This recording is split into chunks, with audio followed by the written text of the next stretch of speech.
s'il y a un souci avec le micro, vous pouvez m'interpeller. Ok, donc avant tout propos, il va falloir que je me présente à vous pour ceux qui ne me connaissent pas. Donc, je suis Tamagate Bouraïma, je suis électromécanicien de formation et actuellement j'exerce le métier d'électricien automaticien dans une structure agroalimentaire de la place. Et je suis aussi formateur au centre de formation Nestlé.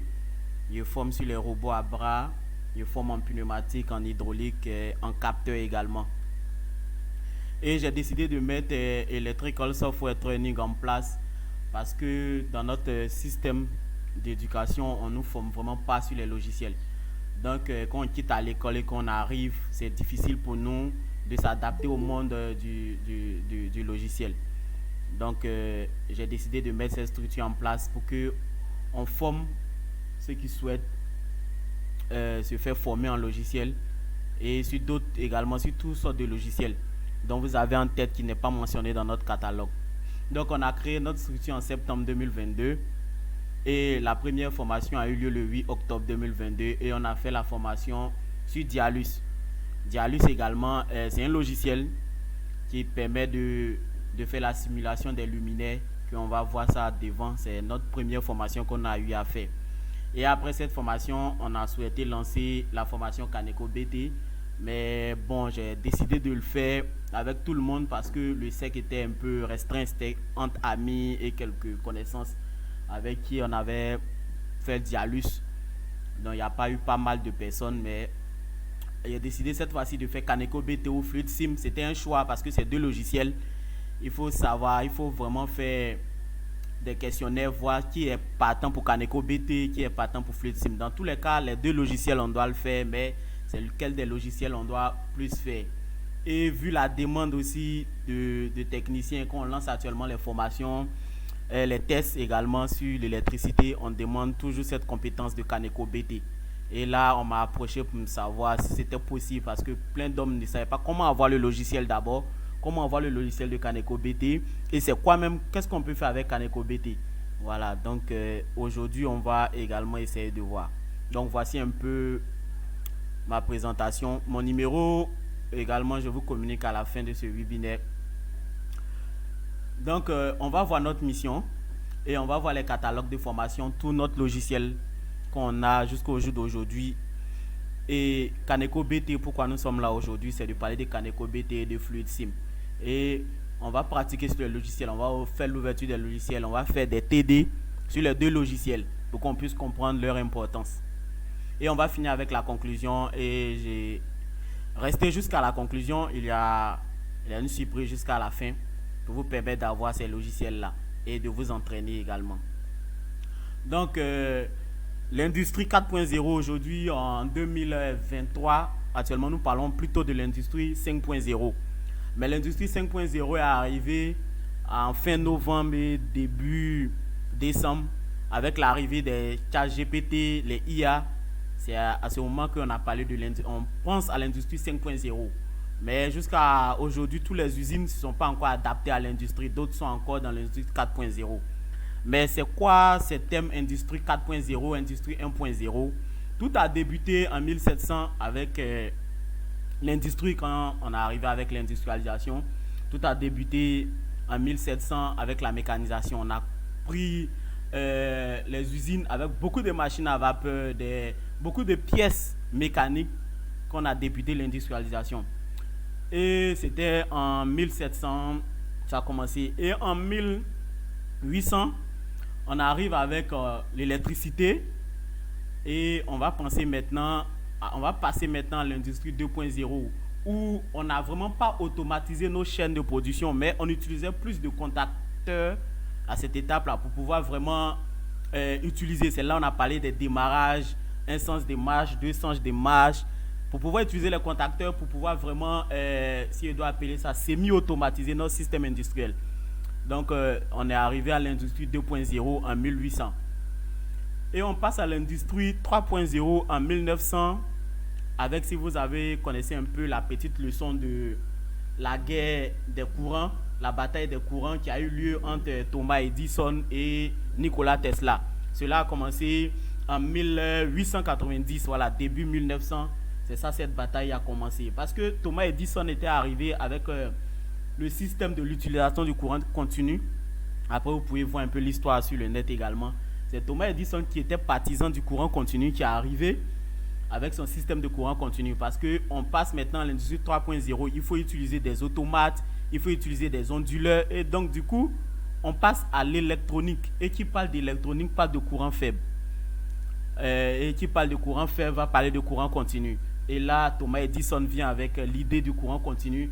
Et Tesla également, qui était toujours avec le courant alternatif, qui n'était toujours pas d'accord avec ce système de courant continu là. Et Thomas Edison a vraiment bataillé jusqu'à ce jour et il a pu mettre le courant continu, le système de courant continu en place. Et c'est ça qui a eu l'avènement des automates. C'est là maintenant l'avènement des automates est arrivé. Les automates home run qui ont débuté dans les débuts 1900, les automates home run, les automates logo de Siemens, les automates à contact sont arrivés. Et on a commencé à travailler jusqu'en 2010, on était encore à l'industrie 3.0 jusqu'en 2010. Et je peux dire fin 2010, nous sommes passés à l'industrie 4.0 jusqu'au jour d'aujourd'hui. C'est les systèmes, les big data, les clouds, avoir également des logiciels qui deviennent très très très importants dans ce système 4.0 là. Parce qu'il va falloir maintenant savoir manipuler les logiciels. Il va falloir pouvoir être efficace quand on va demander par exemple de faire des dimensionnements. On ne va plus passer à notre système archaïque où on devait calculer pour pouvoir vraiment déterminer tous les dimensionnements par exemple d'une salle, tout ça. Donc on passe à l'étape des logiciels. Et qui parle de logiciels parle également de programmation. On vient avec le système où il faut comprendre les programmes. Il faut comprendre ce que c'est que le programme Python, le programme C, C++, les programmes leader, les langages à contact, les langages list, ils viennent s'ajouter également à notre système. Donc, ça devient vraiment important de maîtriser ce système-là, maîtriser les logiciels. Ça devient très, très, très primordial pour pouvoir rédiger tous nos projets. Voilà. Et au jour d'aujourd'hui, tous les ingénieurs s'adaptent. Tous les ingénieurs s'adaptent au logiciel parce qu'on a besoin d'eux pour être efficace. Et travailler dans les bureaux d'études, il faut des logiciels pour également être efficace. Donc, c'est dans cette optique-là qu'on a lancé notre structure de formation sur logiciel. Et la formation peut se faire en salle comme en ligne. Mais ce n'est que des logiciels électriques. Nous avons dit, nous partons sur la base que tout le monde a la compétence. Et ce qui manque, c'est juste les logiciels qui manquent. Comment apprendre les logiciels? Maintenant, si on nous fait des offres pour nous dire qu'on veut encore plus de formation théorique en dehors des logiciels pour pouvoir manipuler ces logiciels-là, nous sommes disposés également à faire ces formations-là en salle. Parce que c'est vrai qu'il faut manipuler les logiciels, mais il faut pouvoir comprendre également quand tu manipules les valeurs que tu vas avoir. Il faut pouvoir comprendre, lire ces valeurs-là. Il faut savoir c'est quoi ces valeurs, qu'est-ce que ça veut dire également. Donc c'est ça, on a ces formations-là. Et vous allez voir notre catalogue de formations. Dès le début, j'ai dit qu'on a fait notre première formation avec Dialux Evo. Dialux, c'est un logiciel open source. C'est un logiciel open source. On n'a pas besoin de licence pour avoir Dialux. Donc la formation a eu lieu en ligne à 25 000 francs normalement, mais on a fait la formation à 20 000 francs dès le départ. On a eu pas mal de monde. Et l'objectif de Dialux, c'est de pouvoir simuler, faire une simulation 3D. Faire une simulation 3D, vérifier les luminaires quand tu finis de positionner ton bâtiment, parce qu'avec Dialux, tu peux également construire, réaliser ton plan 3D sur le logiciel Dialux. Et là, après, tu pouvoir positionner également ton bâtiment sur la planète. Il faut pouvoir positionner notre bâtiment sur notre planète. C'est très très important à cause des rayons lumineux. On a besoin de la lumière du soleil dans les bâtiments. Actuellement, on a des constructions où même quand il fait jour, tu es obligé d'allumer les ampoules, même quand il fait jour, parce qu'il n'y a pas la lumière du soleil. Et Dialux nous permettait d'installer notre bâtiment que nous sommes en train de construire sur la planète et positionner selon les rayons du soleil. Et on pouvait rester également en contact avec les fabricants de luminaires, à savoir Philips. Voilà, en restant en contact avec Philips, on lui demandait, on pouvait avoir les contacts, les contacter, nous faire livrer notre type de luminaire qu'on a simulé dans notre plan 3D. Donc, c'est la première formation qu'on a eu à faire. Les modules sont encore disponibles. On le fait en ligne comme en salle. Ça va dépendre de celui qui veut faire.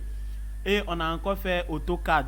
AutoCAD, c'est un logiciel, je peux dire, c'est un logiciel passe-partout. Jusqu'au jour d'aujourd'hui, pratiquement tout le monde maîtrise AutoCAD. Donc, au départ, c'est un logiciel qu'on ne voulait pas faire. On voulait plutôt amener les personnes à chercher à actualiser leur CV. Par exemple, au jour d'aujourd'hui, on a le logiciel Rhinoceros. Je ne sais pas si vous maîtrisez ce logiciel, qui fait pratiquement les mêmes choses que AutoCAD. Il est encore plus avancé qu'AutoCAD. Donc, on a ce logiciel-là de Rhinoceros qui est là. Donc, on a AutoCAD également qu'on forme en salle et comme en ligne. On a Q Electrotech qui est connu vraiment de tout ce que Electrotech également. C'est un logiciel open source. C'est-à-dire tout le monde peut l'avoir. Le logiciel open source, tout le monde peut l'avoir. On peut le télécharger facilement. On n'a pas besoin de licence pour manipuler. Voilà, c'est ce logiciel-là qu'on a appelé le logiciel open source. Donc, ce qui manque souvent, on nous demande, c'est vrai qu'on a le logiciel, mais comment manipuler ces logiciels-là? Voilà, maintenant, nous, on vient pour faire cette formation-là, vous apprendre comment manipuler ces logiciels-là plus facilement.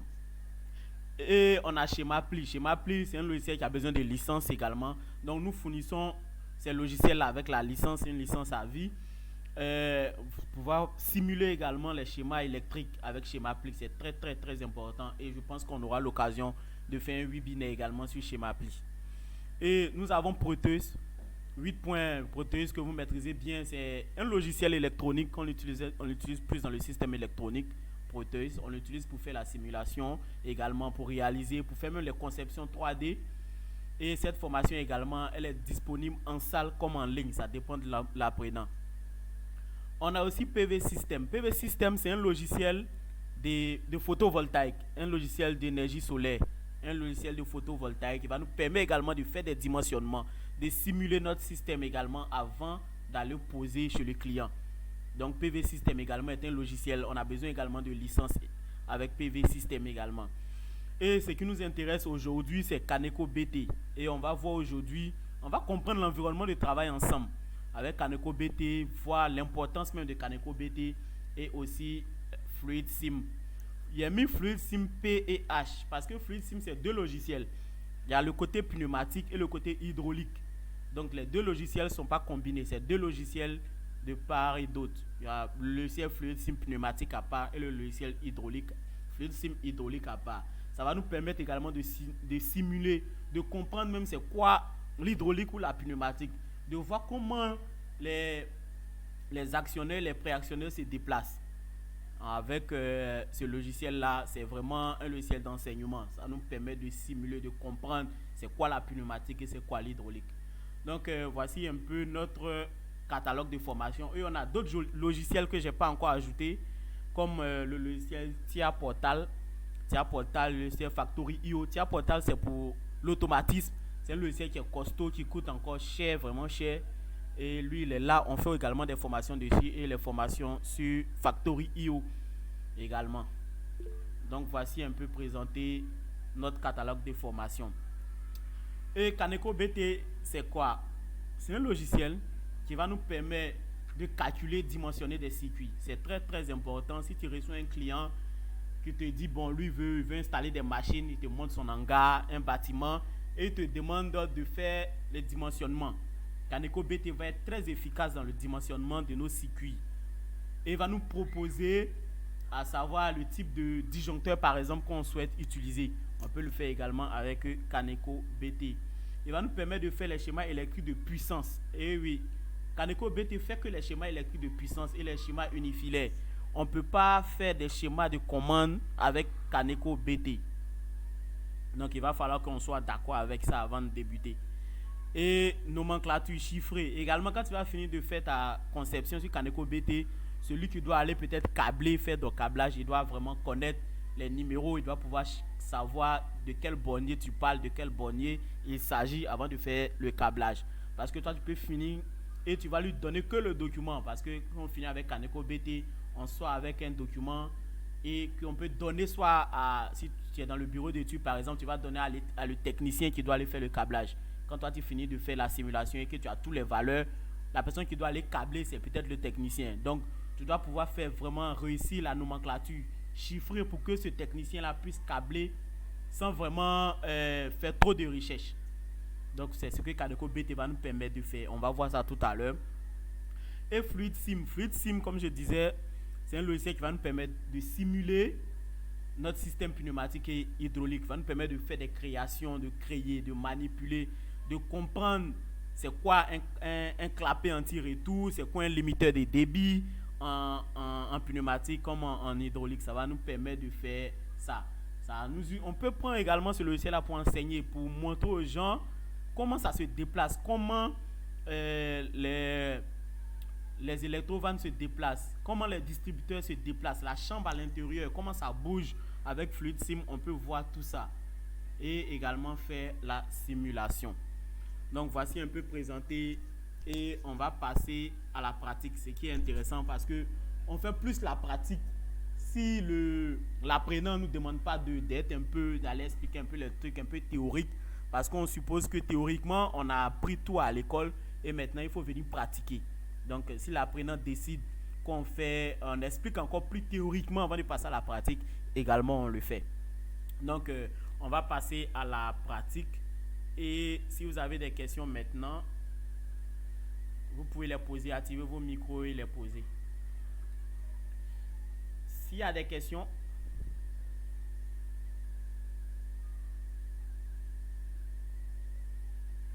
ok, s'il n'y a pas de questions, on va passer directement au logiciel. Ok, donc un peu, voici moi mon ordinateur, j'ai tellement de logiciels. Il y a des questions? Ok, vas-y pour les questions.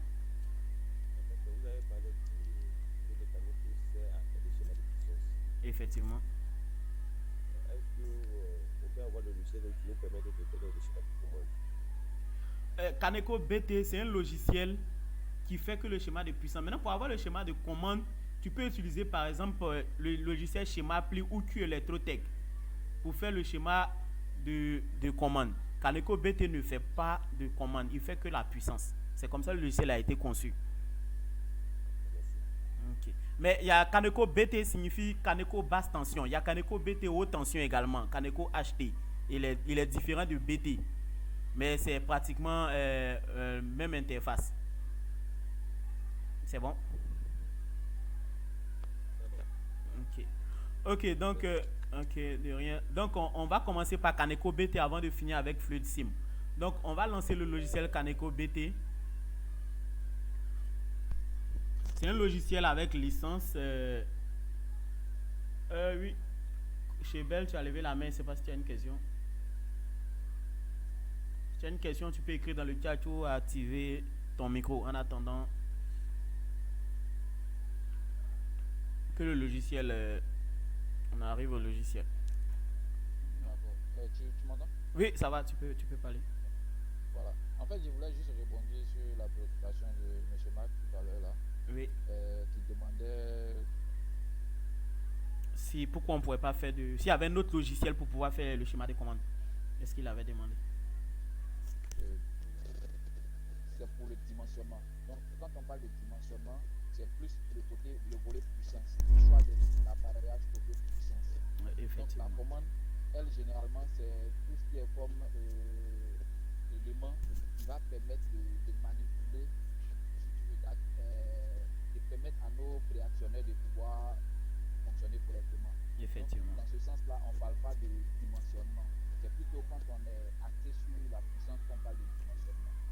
Donc, le logiciel Kaneko, il est plus axé sur le dimensionnement qui répond aux critères, si on veut voir, de la puissance. Elle permet d'élaborer tout ce qui est comme équipement, de choisir du moins tout ce qui est comme équipement de puissance. Voilà, je ne sais pas si j'ai ajouté un peu. Ok, merci Chebel, c'est bien, merci. Ok, donc voici un peu l'interface de Kaneko BT.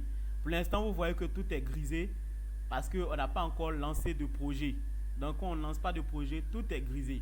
Mais comme j'ai dit, on va débuter avec des TD ensemble parce que c'est le but, c'est de comprendre ça. Donc, voici mon tableau, on va expliquer ensemble. On reçoit un client qui, par exemple, décide d'alimenter son hangar, il va mettre des machines dedans. Donc, nous, on va utiliser que le côté après le transfo, voilà. Le côté secondaire du transfo. Donc, nous, désolé pour mes dessins, on va travailler que en dehors derrière le transfo. Donc, on suppose que chez nous en Côte d'Ivoire, ici, on en parle de CIE. Donc, on suppose que CIE a fini de positionner les cellules. Ils ont fini de positionner les cellules. Tout a été déjà fait et qu'il a déjà son transfo. Donc, nous, on va travailler maintenant derrière les transfos. Donc, M. Y, par exemple, souhaite alimenter son hangar. D'accord? Et il a le transfo. Il nous dit, par exemple, il nous envoie, c'est des machines, par exemple, qu'il doit venir positionner. Il nous dit, ça, c'est le jeu de bar. Excusez-moi si je n'ai pas marqué. C'est notre jeu de bar. Quand on quitte du transfo, on vient à notre jeu de bar.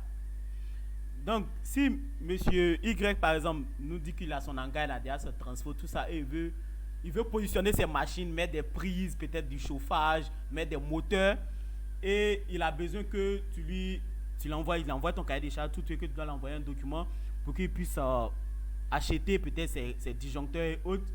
Nous, maintenant, quand on va, par exemple, il nous dit qu'il va utiliser des moteurs, il va utiliser peut-être des moteurs, peut-être 3 à 4 moteurs. Il nous dit, par exemple, qu'il va utiliser peut-être 4 moteurs. 4 moteurs. Et après les moteurs, par exemple, il va dire qu'il veut des prises. Il va nous dire qu'il veut, par exemple, des prises. Je ne sais pas, peut-être 5 prises. Pourquoi pas. Et non, il veut, par exemple, 5 prises. Et il veut également des ampoules. Ouais, ça, c'est nécessaire. Il veut également des ampoules. Il veut également des ampoules, peut-être 20. Pourquoi pas 20 ampoules dans son hangar, par exemple. Il veut 20 ampoules de peut-être 35 watts. Il doit également nous donner un cahier des charges qui doit être vraiment, il doit nous donner des valeurs, des puissances, parce que sans ces puissances, ça va être très difficile. Donc, quand il envoie le cahier des charges, il doit nous dire réellement ce qu'il veut. C'est après nous donner toutes ces informations-là que nous, maintenant, on va partir simuler. Donc, voici notre tableau. Ce que nous, on va faire avec Kaneko BT, c'est de savoir quel type de câble on a besoin, quel type de câble on doit utiliser, quel type de disjoncteur on doit utiliser. C'est des disjoncteurs avec vigie, des disjoncteurs avec des protections. Quel type de disjoncteur on doit utiliser et quel type de câble également qu'on doit utiliser. Kaneko BT également, qu'on va faire, il va nous dire le courant nominal, notre courant maxi, notre courant admissible par câble également. Donc c'est Kaneko BT qui va nous permettre de savoir ça. Donc il nous envoie son cahier des charges et c'est à nous maintenant d'aller maintenant faire notre analyse avec maintenant ce logiciel là. Donc voici un peu, on va travailler avec ces 3 équipements, peut-être 4 moteurs, 5 prises et 20 lampes de 35 watts. Donc voici un peu notre plan. Donc on répare sur notre logiciel. Je réduis ça. Donc notre logiciel, on va faire créer un nouveau fichier. Donc on va créer. Monsieur X est venu nous a donné son cahier des charges et nous on va maintenant créer. Quand on fait notre création, on a le choix de catalogue. Si Monsieur X nous dit par exemple que lui il veut travailler avec Schneider, c'est-à-dire le contacteur, le type de câble, tout ce qu'il doit avoir, c'est avec Schneider que lui veut travailler.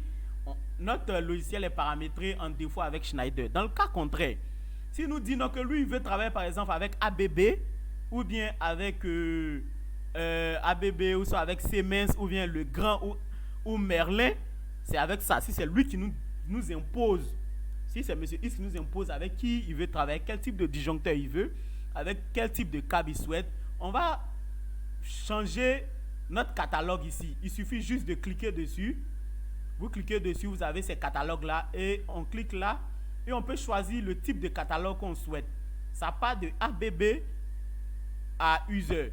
Bon, user, ça c'est, si tu veux, c'est le créateur même de Kaneko BT qui a ajouté ça comme des outils. Ça c'est pour lui-même personnellement. Donc Unelec, je ne maîtrise pas vraiment Unelec, mais Unelec également c'est une structure également qui peut nous fournir des disjoncteurs et des câbles. Mais comme c'est un test, on va aller avec Schneider. Mais en dehors de Schneider, vous pouvez travailler avec d'autres. Donc on laisse Schneider, on a notre disjoncteur avec Schneider et tout. Donc on appuie OK. Notre source, il s'agit maintenant de notre transfo. Quel type de transfo? La puissance du transfo qu'on veut.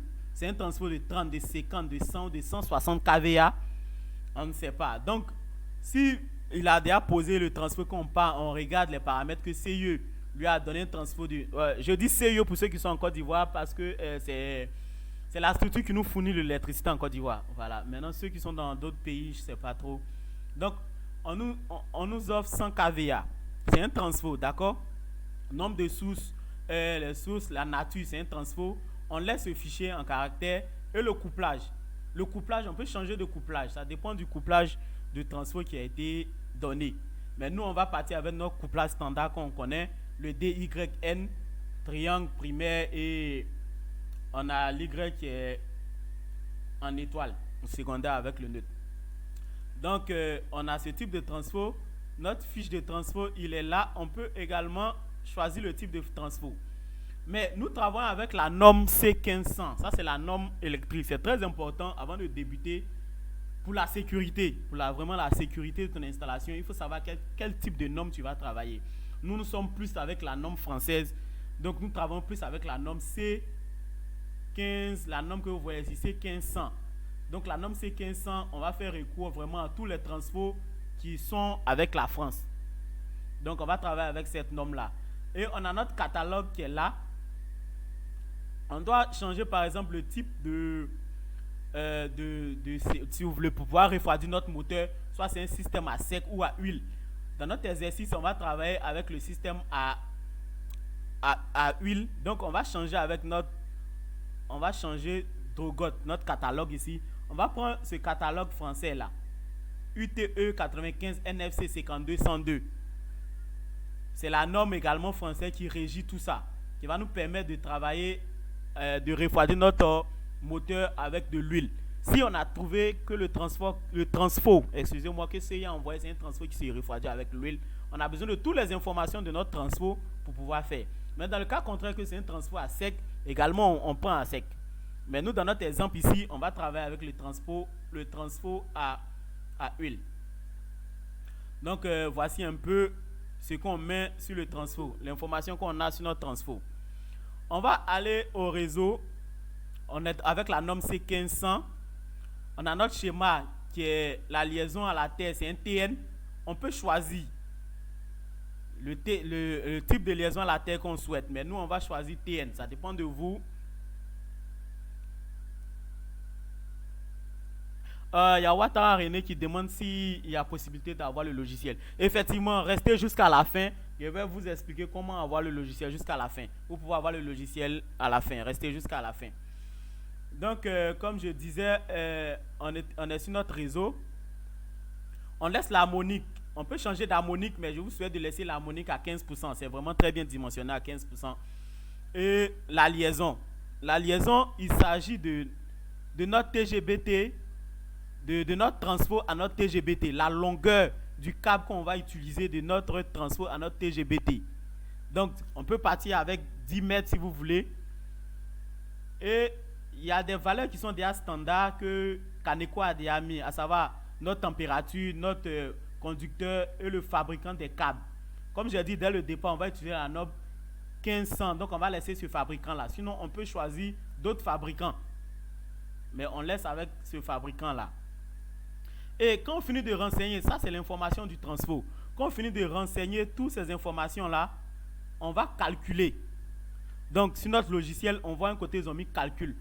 Donc, on va calculer. On appuie OK calcul. Si vous voyez à votre gauche, il y a une page qui vient de s'afficher et en bas, en haut, c'est mis circuit conforme. Et là, on nous donne des informations sur notre type de câble et tout. Et on appuie OK. Ici, c'est l'indice, si vous voulez, numéro 1, A, B, et la date à laquelle que vous êtes en train de faire votre projet, ce mail-là, l'objet de votre projet. Souvent, dans notre dessin, on voit celui qui a dessiné, il peut écrire son nom là, le dessinateur. Celui qui va vérifier, par exemple, je dis n'importe quoi, c'est le stagiaire qui dessine, qui fait ce projet-là. Celui qui va vérifier peut-être sur son supérieur hiérarchie. Et celui qui doit approuver, peut-être c'est le directeur technique qui doit approuver. Donc, on peut mettre également le nom du directeur là. Donc ça, c'est la première page et on appuie OK. Et on attend sa charge. Et voici un peu ce qu'on reçoit. Maintenant, si vous regardez bien en haut, rien n'est grisé. On nous donne accès maintenant à tout. Donc, voici les informations de notre transfo qu'on a là. À droite, vous pouvez avoir toutes les informations. Le type de câble qu'on doit utiliser. Un câble de 3 fois 35 mm que vous allez voir là.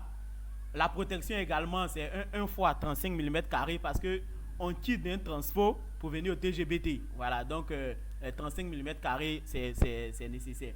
On a notre courant nominal également qui est là, qui est à 144,33 et on sait tous que le courant nominal avec le courant IB est pratiquement pareil. En 14,33 on l'a là. On a le neutre.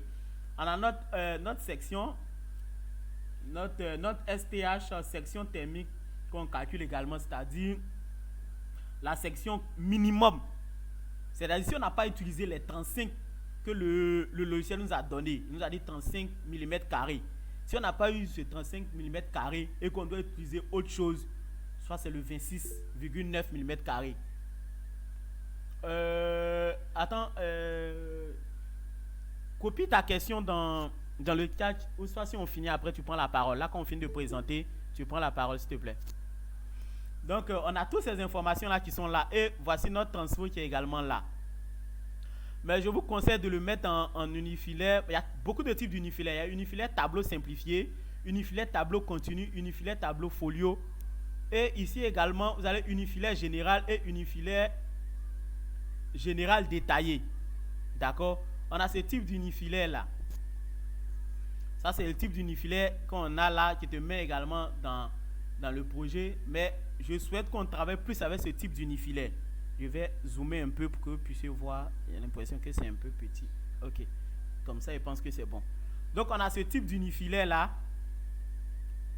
qu'on peut travailler avec. Donc, voici notre transfo.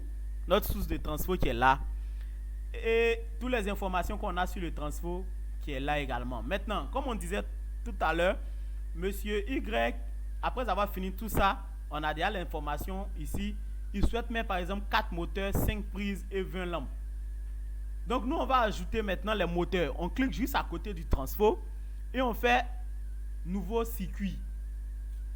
De façon standard, il y a déjà des moteurs qui sont là. Il y a des prises également de courant qui sont là. L'éclairage, le chauffage, les divers et puis les tableaux. C'est vrai qu'on a fini avec le TGBT, mais on peut ajouter d'autres tableaux encore après le TGBT. Et on a la canalisation, on a les condensateurs également qu'on peut ajouter des condensateurs. Ça se fait également dans les TGBT pour pouvoir vraiment jauger le cosinus phi. Donc on ajoute également les condensateurs. Donc on peut ajouter ces condensateurs, des jeux de barres et ajouter d'autres moteurs qui ne sont pas listés. Des moteurs qui ne sont pas listés, des moteurs avec variateurs, c'est possible de les ajouter également. Et le type d'éclairage, les chauffages également sont déjà là. Mais dans notre exemple ici, on va utiliser des moteurs. Donc on clique dessus. Si vous voyez bien, c'est en rouge. C'est en rouge parce qu'on n'a pas encore mis de valeur. On n'a pas d'informations dessus. Donc le circuit n'est pas encore normal. Donc à côté, à droite, vous voyez, ils ont mis circuit à recalculer. La couleur rouge, c'est pendant l'installation du logiciel. Si vous voulez, vous pouvez manipuler ça. Si vous voyez tout à fait en haut où il y a le vert, jaune et rouge, c'est moi qui ai choisi ça, l'état. C'est-à-dire quand on est en vert, c'est-à-dire notre circuit est conforme. Quand on est en jaune, c'est-à-dire on est non conforme. Et quand on est rouge, c'est-à-dire c'est à recalculer. Comme tout à l'heure, on vient d'ajouter ça et on doit donner des informations sur notre moteur qu'on veut installer là. Donc, on va faire double-clic. Kwasi Chevalier qui demande normalement il faut un disjoncteur au secondaire du transfo avant. Oui, c'est ces informations-là, effectivement, dans le schéma, je n'ai pas mis. Effectivement, ici, effectivement, je n'ai pas ajouté. Mais c'est ces informations-là, c'est de ça qu'il parle en fait. Mais c'est ces informations-là qui sont là. Quand tu cliques dessus, c'est ces informations-là que tu as là. La source, c'est ce qui va te permettre de choisir ton disjoncteur. C'est ces informations qui vont te permettre de choisir ton disjoncteur. Donc ces informations sont là. Merci également pour la précision. Je n'ai pas ajouté là dans notre schéma. Ici, on a également un disjoncteur qui est là. Donc ces informations sont déjà là. Donc on passe sur notre moteur. Ici, on va mettre l'information du moteur. Donc on va faire double-clic. Quand on fait double-clic, on a une autre page qui s'affiche. Et là, on a la section circuit, la section protection commande, la section câble et récepteur. Section circuit, c'est TGBT. On ne le touche pas parce que c'est ce qu'on a déjà mis quand on faisait le transfert qui va se mettre là. On a la protection, c'est un moteur. C'est un moteur qu'on a essayé de mettre là. Donc automatiquement, le logiciel nous propose un disjoncteur moteur. Automatiquement, le logiciel nous propose un disjoncteur moteur. Mais en dehors de ça, si c'est vrai, si c'est une machine, on envoie une machine tournante qu'on envoie, c'est en vent de, on ne sait pas, il dit n'importe quoi. Si c'est une fraiseuse ou soit une tourelle qu'on nous envoie, des perceuses, on ne sait pas c'est quel type de machine. Donc la puissance de cette machine-là qu'on va pouvoir lire, c'est la puissance du moteur qu'on va pouvoir lire pour pouvoir faire notre schéma. Donc si automatiquement le logiciel te met un disjoncteur moteur, tu peux choisir le type de disjoncteur que tu veux.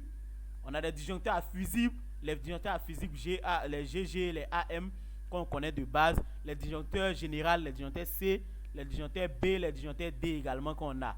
Mais comme nous, dans notre système, c'est un test qu'on est en train de faire, on va garder notre disjoncteur moteur. On a également notre différentiel si on veut, notre vigie si on souhaite. On a notre différentiel à 300 mA, 30 mA, 10 mA et autres si on souhaite.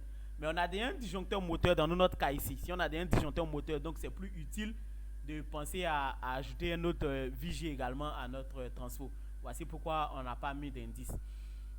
On laisse ici la protection de commande. On a fini de choisir ici. Vous voyez que ici est grisé. C'est le logiciel qui va se charger de calculer ces valeurs qu'on doit mettre là. Voici pourquoi actuellement c'est grisé. Le système thermique, c'est on est sur un circuit. On est sur un circuit. On ne va pas changer ça. La longueur, il s'agit de notre TGBT au lieu où notre machine va être installée, où notre moteur va être installé. On a notre TGBT peut-être dans une autre salle et notre machine va être installée dans une autre salle. Et si cette salle est à la longueur du câble qu'on doit utiliser est à peut-être 10 mètres ou bien disons 20 mètres, on va prendre un peu long, on va prendre un câble de 20 mètres. D'accord? Ça, c'est vrai que le client t'a envoyé ton cahier de charge. Mais tu dois aller physiquement sur le terrain pour aller vraiment voir la faisabilité de la chose. Il t'a envoyé le cahier de charge et vous êtes entendu d'accord. Mais tu prends ce cahier de charge et tu vas physiquement voir où son TGBT est installé et où ces machines vont être installées. Tu dois également aller voir ça physiquement et faire savoir quand on va quitter du TGBT jusqu'à ces machines, combien de longueur de câble on a besoin. Et la pose de notre câble, c'est très important. On va mettre ça sur chemin de câble perforé ou bien on va coller les câbles au mur, on va fixer au mur ou bien on va fixer ça sur le plafond. Caneco BT a besoin vraiment de ces informations-là pour vraiment être efficace. Donc nous, dans notre cas, on va prendre chemin de câble perforé horizontal. On va mettre là ces informations qu'on donne à Caneco BT. Le type de pôle, on va prendre un câble multi. Voilà, parce que c'est un câble qu'on va tirer, on prend un câble multi qu'on va garder. Ces informations-là, on ne touche pas. Caneco BT va se charger de ça. Et on vient au type de du moteur, si vous voulez, de consommation. C'est en puissance. Mais on a des catalogues qui sont déjà là. Si vous voyez bien, tout juste en bas, on a les moteurs asynchrones avec la puissance qui est. La puissance, c'est 1 kW ici. Mais vous pouvez mettre ça en watts, ça ne gêne pas. Donc si par exemple, on décide de prendre un moteur de 2000 watts par exemple. On va cliquer là, un moteur de 2000 watts, c'est-à-dire 2 kW. Et on marque là. Le lieu, c'est juste pour rendre un peu joli notre fichier parce que quand on va finir, on doit donner un document à celui qui doit câbler. Donc le lieu, c'est pour te dire par exemple, la machine est située dans la salle A, dans la salle B, la machine est située au rez-de-chaussée. C'est là que tu peux marquer ici, dans ce lieu. Donc si vous voyez qu'on change le type de moteur, il faut toujours mettre l'indice. C'est très important. Watt, on est en puissance ici. Si on doit choisir quelque chose d'autre où on doit utiliser le courant, on doit mettre l'indice. C'est très important. Et on n'utilise pas le coefficient. Ici, on ne manipule pas. Parce que à chaque fois qu'on change la puissance, automatiquement, notre coefficient est recalculé. Automatiquement. Donc, quand on finit de mettre toutes ces informations-là, on vient sur calcul. Et quand on finit de faire calcul, on fait OK. Vous allez voir que notre circuit est passé au vert. Et le type de disjoncteur qu'on a. Notre disjoncteur moteur. Et notre circuit est passé au vert. Et quand tu cliques sur notre circuit, tout à fait à ta droite, tu vois, ils ont mis circuit conforme. Et on te donne l'indice. On nous dit que, le logiciel nous dit que Le câble qu'on va utiliser, c'est un câble 4G. 4, 3 pour les phases, 3 pour notre phase, les 3 phases, et le 4 pour notre protection. Il nous donne, c'est un câble de 2,5. Il nous donne des critères sur notre câble, notre IB 3,37, notre IZ est à 22,7. Et on a tout un système de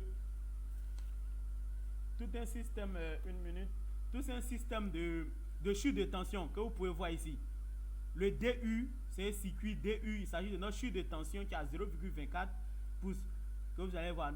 Vous avez aussi notre DU total qui est également notre chute de tension totale également qui est là. Et les IK que vous pouvez voir, c'est notre courant de court-circuit maxi. Ça commence de courant de court-circuit 3, 2, on te donne jusqu'à 3 indices pour que tu sois vraiment efficace. Donc on a ça qui est également là. On a notre IF. Notre IF dans Kaneko BT, il s'agit du courant de court-circuit de défaut, de phase. Entre la protection et les phases, notre courant de court-circuit de défaut. C'est ça qui est appelé notre IF ici. Elle va jusqu'à 756 ampères. Selon le type de choix qu'on essaie de faire. Et on a toutes les informations qu'on a besoin. Donc, il est vert, c'est-à-dire on est dans les normes, notre circuit est conforme. Donc, on a ajouté notre moteur à la sortie de notre transfo. Et on continue toujours avec notre exercice. Avant d'ajouter, on clique juste devant le circuit. On clique juste devant quand on travaille en unifilaire. Et on continue toujours avec notre schéma. On va ajouter des prises. Et on fait clic devant et on fait nouveau circuit. On va chercher les prises. On clique sur les prises et voici immédiatement voici notre prise. Si vous voyez bien, le disjoncteur de notre prise est différent du disjoncteur moteur. On a un disjoncteur avec vigie également qui est là avec protection. Et on va aller mettre des informations. On fait double clic également dessus pour aller mettre des informations sur notre prise. Je reçois des notifications comme s'il y a des gens qui essaient de se connecter, mais on a vraiment lancé. Si on doit revenir à chaque fois accepter les gens, c'est très difficile. Vous voyez, il y a des gens qui essaient de venir. Voilà. Pourquoi j'ai demandé que... excusez-moi, parce qu'il fallait accepter d'autres personnes. J'ai demandé qu'on se connecte un peu, peut-être quelques minutes avant, parce que c'est difficile d'à chaque fois interrompre et faire entrer des personnes. Donc voici, on va mettre maintenant les informations sur notre prise. Le circuit, on ne le touche pas. On l'a déjà, c'est pas à nous de toucher. Notre type de disjoncteur, là, soit j'ai un disjoncteur général, effectivement, disjoncteur C. À l'école C, c'est un disjoncteur général. Quand on prenait la BAC, quand on prenait notre ABAC pour pouvoir faire notre dimensionnement, pour pouvoir faire les choix, donc quand on trouvait le disjoncteur C, c'était un disjoncteur général qu'on utilisait. Donc, on utilisait un disjoncteur C avec vigie de 30 mA. C'est une prise 30 mA, c'est bon. Mais voilà, moi, je préfère 300 mA. Personnellement, je préfère 300 mA avec notre vigie. Plus de sécurité également. Donc, on va laisser notre disjoncteur C et on va changer notre contact indirect, notre 300 mA pour la protection. Et le type, notre longueur sur le câble. Sur le câble, il s'agit maintenant de prendre notre prise là, va être à combien de mètres de notre TGBT. Donc, si vous voulez, on garde 15 mètres. On garde 15 mètres. Et on laisse ces informations, coefficient de température, proximité. Ça, le logiciel s'en charge de ça. Et on vient sur le récepteur. Je devrais ajouter quelque chose également. Lame de notre câble. Ça également, on peut choisir. Soit c'est du cuivre, soit de l'aluminium. Ou soit on demande au logiciel de choisir. Si on demande au logiciel de choisir, on clique sur cuivre/AL. Là, on demande au logiciel de faire son choix. Mais nous, on travaille avec du cuivre.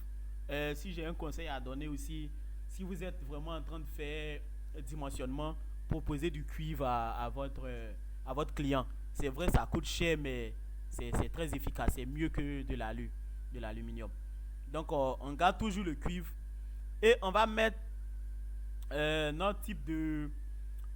notre prise qu'on veut installer. On va prendre une prise, excusez-moi, de 16 ampères. Supposons qu'il a 5 prises. Il va mettre peut-être 5 prises dans l'hangar. Donc 5 prises, on met console 5 et on prend 16 ampères. Chaque prise consomme 16 ampères. Donc les 5 prises, Kaneko BT va calculer et va nous donner des informations. Et on fait calcul. Kaneko BT se charge de calculer et de faire passer notre circuit dans la conformité. C'est très simple et facile à manipuler.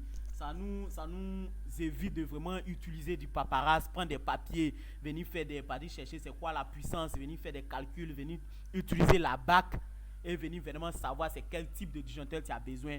Kaneko BT nous évite ça et nous permet d'être très efficient et efficace. Il nous donne des valeurs réelles, d'être efficace et de vraiment donner notre projet à court terme à notre client. Parce que aussi, il y a ça. Parce que quand on fait l'appel d'offres, il faut être capable de respecter le délai que ton client va te demander quand on fait l'appel d'offres. Donc c'est très important de maîtriser Kaneko BT pour pouvoir faire ses choix. Parce que ça t'évite vraiment de venir calculer, chercher des logiciels pour pouvoir faire ces dimensionnements. C'est trop. Donc on a les informations sur notre prise. On va utiliser du 3G. 3G c'est notre prise, donc phase neutre plus protection. Donc c'est notre 3G et des câbles de 16 ampères. Et on a notre longueur maxi. Notre longueur maxi c'est 76 mètres. Effectivement, on a mis 15 mètres, mais le logiciel nous dit on peut aller jusqu'à 76 mètres si on souhaite. Voilà, notre longueur maxi. Et la section du minimum qu'on peut choisir, 15,1. Et on a notre IZ qui est là et les courants de court-circuit également qui sont également là. Nos courants de court-circuit qui sont également là. Donc on a toutes ces informations qu'on a ici. S'il vous plaît, une minute. Je sais pas qui klaxonne.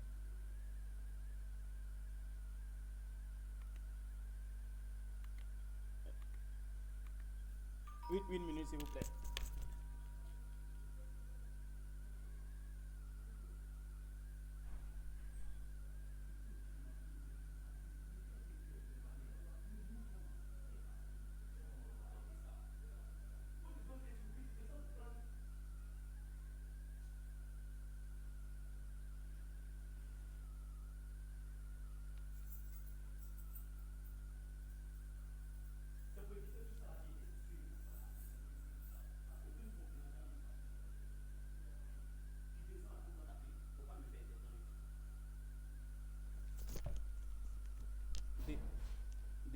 Désolé encore une fois. Vraiment désolé. Donc on continue avec toutes les informations qu'on a sur notre prise. Et on va continuer encore à ajouter des ampoules. Monsieur X décide de mettre des ampoules de 30 watts, 20 ampoules de 30 watts par exemple. Donc on clique encore juste devant, on fait un nouveau circuit et on va choisir l'éclairage. Les ampoules, il s'agit de l'éclairage. Donc on va cliquer sur éclairage. Ça passe au rouge parce qu'on n'a pas encore mis des informations dessus. Donc on fait double clic. On fait double clic et on va mettre les informations de notre éclairage si on souhaite. On souhaite par exemple que de l'éclairage. On souhaite par exemple que de notre TGBT à notre ampoule, on va par exemple utiliser 15 mètres. 15 mètres. Là, on continue, on garde toujours notre cuve. Comme je disais tantôt, mieux faut utiliser les cuves que de l'aluminium. En électricité, en tout cas, je vous conseille mieux d'utiliser les cuves que de l'aluminium. Dans le cas contraire, vous choisissez, vous laissez le logiciel choisir soit du cuivre ou de l'aluminium. Ça dépend de vous. Mais on garde le cuve. Le coefficient de température proximité, c'est le logiciel qui se charge de ça. Donc, on a dit on veut des ampoules de 35 watts. Donc, on met 35 watts et 20 ampoules dans son hangar. Donc 20 ampoules. Et le coefficient, tous ces coefficients, vous laissez, le logiciel va se charger de ça. Et on fait calcul. Et on appuie OK. Il passe au vert et on met à droite circuit conforme. C'est-à-dire on est dans les normes. On respecte toujours la norme C1500. On respecte la norme qui régit toutes ces installations-là. Et on a toutes les informations. Le type de câble qu'on a besoin, la longueur maxi et tous les courants de court-circuit également qu'on a. Donc on a tout ça. Donc on vient de respecter, si vous voulez, on vient de résoudre le problème de monsieur X qui souhaite de faire l'installation que vous voyez là dans son hangar. Donc maintenant, quand on a fini ça, on a ce type de schéma là que vous pouvez voir. Et il y a ce type là. Il arrive qu'il y a d'autres également qui n'ont pas besoin de passer par ce type de schéma. Tu sais c'est quel type de repère que tu veux. Si c'est un moteur, prise, éclairage que tu veux, tu mets. Le contenu également, vous avez tout ça également que vous pouvez mettre là. Et soit vous passez en unifilaire, ok, en unifilaire général, vous avez ça également, ce type là, qu'on a également, qu'on peut présenter également au client. Donc vous voyez de notre source au TGBT et on a toutes ces informations que vous pouvez voir là. Mais je vous conseille de travailler comme ça parce que c'est joli à voir et puis facile à manipuler. Donc voici les informations qu'on peut avoir. Maintenant, c'est un document qu'on doit donner à notre client. Donc Caneco BT se charge de rédiger ce document là. Si vous finissez, vous pouvez imprimer également ce document, mais comme c'est un TD on est en train de faire, vous allez voir l'aperçu, comment ça se présente. Ça va charger. Ok. Ici, vous pouvez mettre le logo de votre entreprise. Je vais vous montrer comment on met le logo de l'entreprise. Vous pouvez mettre le logo de votre entreprise. Le logo de votre client, celui qui vous demande de faire votre client, et celui qui va vérifier. Chez nous en Côte d'Ivoire, c'est souvent APAV et puis Bureau Veritas qui vérifie vraiment nos installations. Donc voilà, vous pouvez mettre les logos là. Et c'est ce type de document là que tu dois donner à ton client. Donc voici comment le document il se présente. Je zoome un peu. Ok, permettez-moi de zoomer peut-être à 150. Ok, 150, je pense que c'est bon. Je passe, je débute à 1. Vous allez voir toutes les informations qu'on peut avoir sur dans notre catalogue. Ok, voici le schéma unifilaire qu'on peut présenter à notre client. Voici comment ça se présente. Tout ce qu'on vient de faire, voici ça. Et si vous regardez bien, on a déjà toutes les informations. TGBT, où ça serait positionné. P25, c'est le type de disjoncteur là. Le numéro de série de notre disjoncteur qu'on aura là. Les C120N, les DT40, c'est les types de disjoncteurs qu'on va utiliser. Et le type de câble, les U100R2V, également tous les U100R2V ont les significations. Voilà, ils ont des significations également qu'on doit utiliser également là. Et on va présenter ça à notre client. Donc on a ce type là qui est là à la page 3 qu'on retrouve ça, le schéma qu'on a fait. On peut mettre tellement de schémas, ça dépend du cahier de charge que tu reçois. Et ici c'est les réseaux, les normales qu'on a, la protection qu'on va utiliser. Vraiment ici je vous conseille pas de perdre du temps dessus, on n'a pas besoin de trop d'informations ici. On ne peut pas de temps. Ici également c'est la suite de l'autre. Et ici, voilà. Ici, on a notre fiche. Tous les calculs qu'on a fait, on a ça ici. Bon, il y a quelqu'un qui essaie de rentrer encore, mais c'est difficile à chaque fois d'aller accepter. J'ai demandé qu'on puisse passer au moins 5 minutes avant de débuter. Donc, on a les circuits ici en amont, le repère, les jeux de bas, style, le style, c'est-à-dire c'est quel équipement on a utilisé, le contenu qu'on a. Donc on a notre TGBT, on a mis un moteur dessus. Le moteur c'est 3 phases plus la protection. Et on a également les prises et l'éclairage qu'on a ajouté. Et ils ont mis tout à fait en bas info câble récepteur. On a toutes les informations que vous voulez. Notre cosinus phi, notre K, notre L qu'on a ici, toutes ces informations que vous avez ici. Vous avez également ça dans le document. Le Caneco BT te donne, tu peux imprimer directement ce document là pour donner à ton client. Pas besoin d'aller travailler encore sur Excel ou sur Word pour pouvoir rédiger tous ces documents là. Caneco BT te donne déjà ça en PDF. Si tu as vraiment respecté tous les normes pendant que tu manipules le logiciel pour mettre les informations du client, il te donne ça. Et voici notre schéma unifilaire également qui est là, qui est bien présent. Et on voit là où c'est foncé en vert, c'est notre jeu de bas. Et le reste, c'est les connexions. On va faire ça sur chaque équipement. Et ce que nous, on vient de faire tout à l'heure là, on te donne si vous voulez, le courant total qu'on vient de faire tout à l'heure. Parce que quand tu finis, tu as toutes ces informations là que Caneco BT te donne. Ce que ton client va utiliser ici, on va utiliser 30,74 ampères. Donc Caneco BT te donne ça. Notre courant de court-circuit également est là. Donc on a toutes ces informations là que Caneco BT nous donne. Et on a également Ces informations-là, ça c'est pas, nous donne aussi notre IB maxi de notre TGVT, notre coefficient, notre cosinus phi également, on l'a là. Et ici, vous pouvez voir le type de câble qu'on a utilisé tout à l'heure. On a pris des câbles en cuivre. La quantité est là. La quantité, c'est la longueur qu'on mettait. C'est ça qui est passé en quantité. Les types de câbles qu'on a ici également est là. Et les câbles qu'on a, tu peux également voir ça là. Donc, tu peux, quand tu es parti sur le terrain, tu as fini de faire, par exemple, tu as fait les visites, tu sais combien de quantité de câbles que tu auras besoin. Après, tu peux contacter, si tu veux, Schneider pour te livrer ces types de câbles, c'est possible. Et on a les informations sur notre disjoncteur, la désignation. Si on n'avait pas ce logiciel-là, c'était des abacs qu'on allait utiliser. On allait faire des calculs sur le terrain et puis venir utiliser des abacs, faire des croisements pour pouvoir choisir le type de disjoncteur. Mais avec Kaneko BT, tu as déjà le calibre, le disjoncteur que tu veux, tu as déjà le calibre, la désignation de ce calibre-là, tu as ça, un calibre C120N, Vigie C120. Les Vigie, c'est la protection qu'on avait choisie depuis le départ. Donc, on a les types de calibres, les pôles qu'on a, le type de disjoncteur. Donc, on a ça automatiquement. On n'a pas besoin d'aller prendre des abacs pour pouvoir venir dimensionner ça.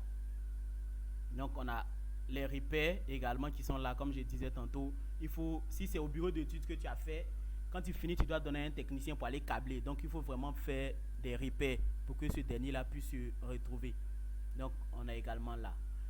Donc, voici un peu, en quelques mots, Kaneko BT, que je vous ai présenté un peu rapidement. Et on a toutes les informations, les types de switchage, les chutes de tension, les contacts indirects qu'on peut avoir. Kaneko BT nous donne ça. On a toutes ces informations-là. Et je ne sais pas si vous avez des questions.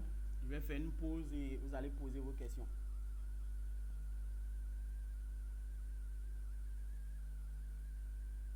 Il y a des questions?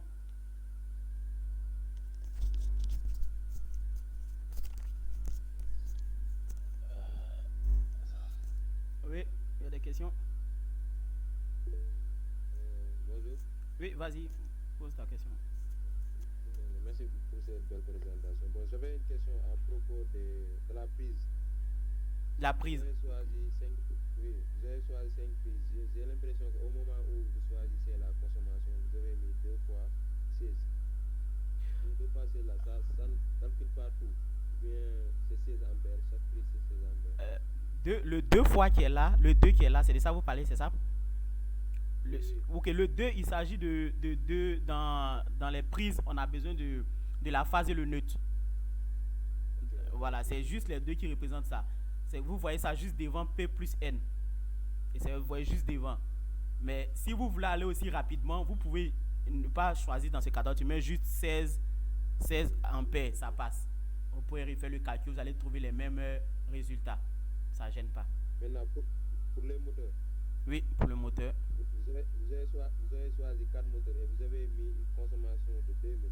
La consommation là, ça représente la consommation totale des 4 moteurs ou bien non, de un seul moteur. La consommation, oui, de un seul moteur. Donc, Kaneko BT même va multiplier, faire les calculs pour te donner ces valeurs-là. Oui. C'est juste pour... On n'avait pas mis le nombre, quoi. 4. On avait parlé de... On n'avait pas mis le nombre, on avait juste mis ici 2000. Ah oui. Vous aviez mis Oui, normalement, tu retrouves ça, ces valeurs-là, tu retrouves ça dans notre catalogue. Quand tu vas finir de paramétrer tout, tu retrouves ça dans le catalogue. Attends, je cherche un OCS et je te montre. Tu retrouves ces valeurs-là ici. Sur le schéma, tu ne vas pas voir ça affiché, mais tu peux retrouver ça ici. Dans ces catalogues, une minute, je te montre où c'est situé. On va voir le type de disposition de protection. Ça se retrouve dans notre catalogue. On voit ça dans notre catalogue.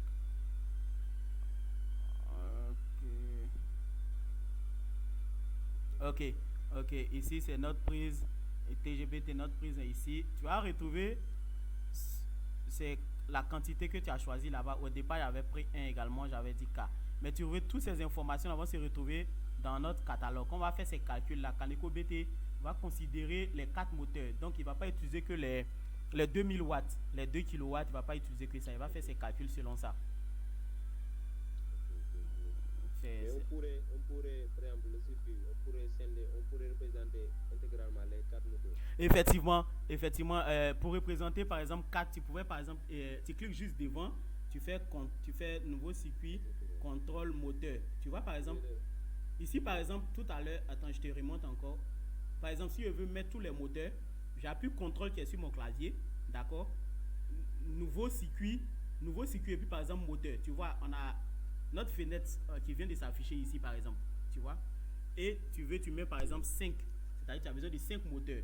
Tu vas voir que Kaneko te va classer les 5 moteurs en même temps.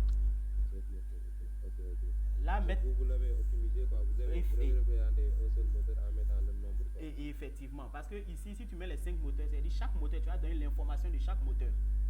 Si par exemple, il te dit ce moteur prend 2, si c'est 2000 watts, celui-ci est 10 000 watts, voilà. Mais si pour être un peu efficace et efficient, s'il te dit par exemple, tous ces moteurs qu'il a sont par exemple à 2000 watts, bon, tu peux utiliser juste cette branche-là et mettre tous les 2000 watts. Maintenant, s'il a plusieurs types de moteurs, de modèles, tu peux faire ce que je viens de faire là et puis mettre les informations par hasard. C'est possible. Merci. Ok, merci. D'autres questions? Oui, Kimou, tu peux activer ton micro. Ok, d'accord. En fait, moi, ma préoccupation, c'est depuis lors là-bas au niveau de l'après-transport, c'est-à-dire au secondaire du transport. Au secondaire du transport, d'accord. Voilà, c'est-à-dire à l'instant précis où on a déjà dimensionné. Si je veux me permettre d'insérer un disjoncteur au secondaire du transport, comment est-ce que je m'y prends pour insérer et puis pour pouvoir faire le dimensionnement?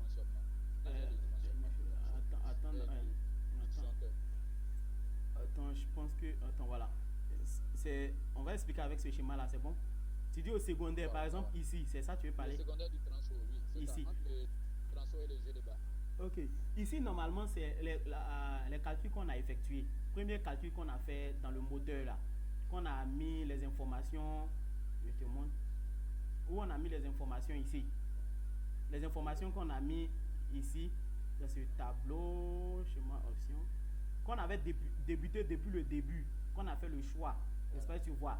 Normalement, ici, Kaneko BT n'affiche pas. Sinon, il s'agit de ce disjoncteur-là. Mais Kaneko BT ne met pas ça dans ces schémas. Sinon, ici, le choix qu'on a fait depuis le départ, ici, là, qu'on a fait le choix du transport, on a mis les informations du transport, c'est ce disjoncteur-là, on peut mettre là.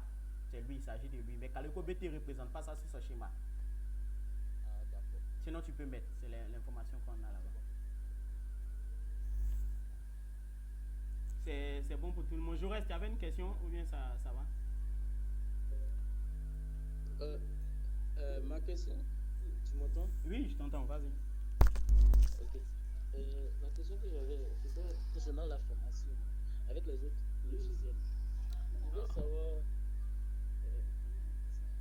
il y aura un overview de chaque logiciel avant de...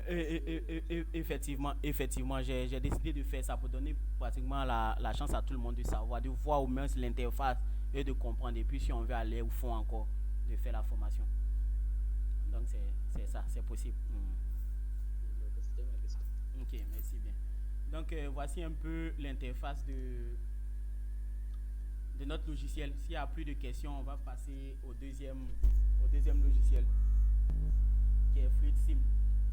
Donc voici un peu le logiciel Kaneko BT. Pour l'avoir, comme j'ai dit, restez jusqu'à la fin. Je vais vous montrer comment on peut avoir ce logiciel-là. Et si vous voulez, comment vous suivre encore, si vous avez des projets, comment vous suivre jusqu'à faire vos projets être efficaces dans votre dimensionnement. C'est très important. Là, on va éviter les paparazzes dans les bureaux d'études en train de faire les attaques, faire les schémas croisés pour pouvoir trouver le type de disjoncteur et tout ça. Et comme je disais depuis le début, ici on a choisi que le catalogue Schneider. Donc tout ce qu'on est en train de faire, ça se rapporte qu'au Schneider. C'est-à-dire si on doit choisir un disjoncteur, c'est un disjoncteur Schneider. Si on doit choisir le type de moteur, on doit voir Schneider. Voilà, maintenant, ça c'est le logiciel. Maintenant, il y a la faisabilité sur le terrain. Voilà, ça encore c'est une autre option. Donc voici un peu Kaneko BT. Donc si c'est bon, on va passer au second logiciel qui est Fluid Sim. C'est bon pour tout le monde? Oui, ça va. Ok, donc je vais fermer notre logiciel qui est Kaneko BT et on va faire au Fluid Sim. Comme je disais, Fluid Sim c'est deux logiciels, hydraulique et pneumatique. Donc, une minute, je vous réponds une minute, s'il vous plaît.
Ok, on va continuer avec l'autre logiciel. Et je souhaite bon mois de jeûne à tout le monde. Quand on jeûne, on pisse tellement beaucoup. Donc excusez-moi si je fais un peu de break. Donc bon mois de jeûne à tout le monde. Donc comme je disais, vous m'entendez, j'espère. On va continuer avec le second logiciel qui est Fluid Sim. Donc on a Fluid Sim pneumatique et Fluid Sim hydraulique. Voilà. Ce qu'on fait dans notre formation, on vous explique c'est quoi la pneumatique, c'est quoi l'hydraulique, c'est quoi l'importance de ce logiciel-là. Pourquoi on utilise la pneumatique dans l'industrie et pourquoi on utilise l'hydraulique. À quel moment il faut passer à un système hydraulique au lieu d'un système pneumatique. Voilà. Donc notre logiciel Fluid Sim, c'est un logiciel qui est typiquement enseignement. Voilà, on prend plus pour enseigner, pour faire des présentations, enseigner des élèves, leur montrer comment ça fonctionne. Bon, à l'entreprise, on peut l'utiliser pour simuler avant d'aller installer sur notre site. On peut l'utiliser pour faire la simulation, pour savoir si on est dans les normes, si tout est OK avant d'aller sur notre site. Donc, voici un peu comment l'interface se présente. Voici notre interface. On a nos compresseurs qui sont là. Effectivement, dans notre formation, on va détailler un peu c'est quoi la pneumatique, comme je disais. C'est quoi un compresseur, c'est quoi on appelle actionneur, c'est quoi on appelle préactionneur dans les formations. On vous montre ça et on vous aide aussi à savoir faire le choix. Donc, dans notre exercice ici tout à l'heure, on va voir un petit schéma ensemble qu'on va essayer de simuler. On peut faire de l'électropneumatique comme un peu de pneumatique simple. De l'électropneumatique, c'est-à-dire on va ajouter de l'électricité ou soit si vous voulez même de l'automatisme à notre simulation. C'est possible également de le faire avec Fluid Sim. Donc, on va faire notre nouveau fichier. On va aller directement en TP. Voilà, on va aller directement en TP avec Fluid Sim. Donc, on va faire un nouveau fichier. Et voici notre type de compresseur qu'on a. On a notre compresseur normal, simple. On a notre compresseur avec FRL. Notre FRL également dans notre circuit pneumatique. Donc, on décide également de... Voici nos vérins. On a différents vérins qu'on a. Vérins double effet, vérins simple effet. Qu'on a également ici, on a les vérins qui fonctionnent de façon rotorique, qui fonctionnent comme des moteurs. Voilà. Et on a également nos différents bloqueurs qu'on a appelés nos actionneurs qu'on a ici, qui sont là. On a nos distributeurs qui sont là également. Nos types de distributeurs, c'est quoi un distributeur, à quel moment, comment on lie un distributeur également. On fait ça également dans nos formations. C'est quoi un clapet anti-retour également, on explique ça. Donc, on va aller directement à la pratique. On va choisir par exemple un vérin, si vous voulez, un vérin double effet. On va faire pratique simple. Un vérin double effet. Et on décide comme ça. Pour choisir, tu maintiens, tu cliques et tu déposes. Tu cliques, tu glisses et tu déposes. Donc, on choisit ce type de vérin là, un vérin double effet. Et on va prendre un distributeur. Prenons ce type de distributeur. Un distributeur avec bouton, ok. Ça, je vais utiliser ce type de distributeur là. Donc, c'est un distributeur qui a seulement qu'une seule sortie. Donc, permettez-moi de changer le type de vérin qui est là. On va l'utiliser après dans la deuxième simulation. On va utiliser un vérin simple effet. On va utiliser un vérin simple effet. Voilà. On va utiliser un vérin simple effet avec ce système là. Un distributeur 3.2 que vous pouvez voir, c'est un distributeur 3.2 commande bouton poussoir et puis rappel par ressort. Et vous pouvez voir comment on lit également un distributeur, également on fait la formation de ça. Pour savoir à quel moment on appelle un distributeur 3.2, à quel moment on parle d'un distributeur 5.2, également on fait ça dans la formation. Donc on ajoute également notre compresseur. On a besoin du compresseur pour pouvoir faire fonctionner notre système pneumatique. On a besoin de l'air comprimé pour pouvoir fonctionner dans notre système pneumatique. Donc on va juste câbler. On maintient là, quand vous voyez il y a un sec qui sort avec un point vers l'intérieur, on met là. Et on prend également là et on met là. Juste un simple petit câblage. Il n'est vraiment pas compliqué ce type de câblage là. Donc on va simuler ça. Voici le simple câblage qu'on va faire pour faire un peu notre TD. Pour simuler, on va appuyer sur play. Il va également nous dire qu'il y a des informations également qu'on n'a pas mis parce qu'on n'a pas ajouté de silencieux. Vous voyez, il indique là, on devrait ajouter un silencieux. Mais sans le silencieux, ça ne nous gêne pas de faire la simulation. Je vais juste appuyer OK et Yes pour avancer. OK. Et ça, comme je disais tantôt, c'est notre simulation. Et on a utilisé ce type de distributeur là. Où c'est marqué en bleu foncé, c'est-à-dire on a l'air comprimé. Voici pourquoi notre vérin est sorti. On a de l'air comprimé qui est dedans. Et quand on va maintenir comme ça, notre vérin il revient. On n'a pas automatisé, on n'a pas mis sur un système électrique. Donc actuellement tout est manuel. Tout est manuel. Donc je suis obligé de maintenir notre bouton pour ça. Parce que s'il relâche, le ressort qui est juste derrière va ramener notre vérin. Donc on maintient juste devant comme ça et on chasse l'air. Notre vérin revient à son point de départ. D'accord. Donc voici ce qu'on peut faire un peu avec notre système pneumatique, avec le logiciel FluidSim. C'est un logiciel qui n'est pas open source, mais qui a sa licence de démo. Vous pouvez avoir des licences de démo, mais ce n'est pas open source. Donc on vous fournit également ce logiciel-là avec une clé d'activation à vie que vous pouvez obtenir avec. Donc voici ce qu'on va faire tout à l'heure. Donc ça, c'est de façon mécanique que je viens de faire cette simulation-là. Maintenant, je vais stopper et on va partir un peu dans le système électrique. On va mettre un peu d'électricité dans notre vérin. On va manipuler notre vérin un peu d'électricité dedans. Donc, on va prendre encore notre tableau qui est là. Je vais effacer et ensemble, on va dessiner un schéma que on va simuler tout à l'heure ensemble. Donc, j'efface. Ok. Je vais utiliser le bleu aujourd'hui. Donc, on décide par exemple d'utiliser un vérin. Désolé pour mes dessins s'ils ne sont pas jolis à voir. On va utiliser deux. On va utiliser deux vérins simple effet. Vous êtes d'accord? On va utiliser un vérin simple effet. Et on va ajouter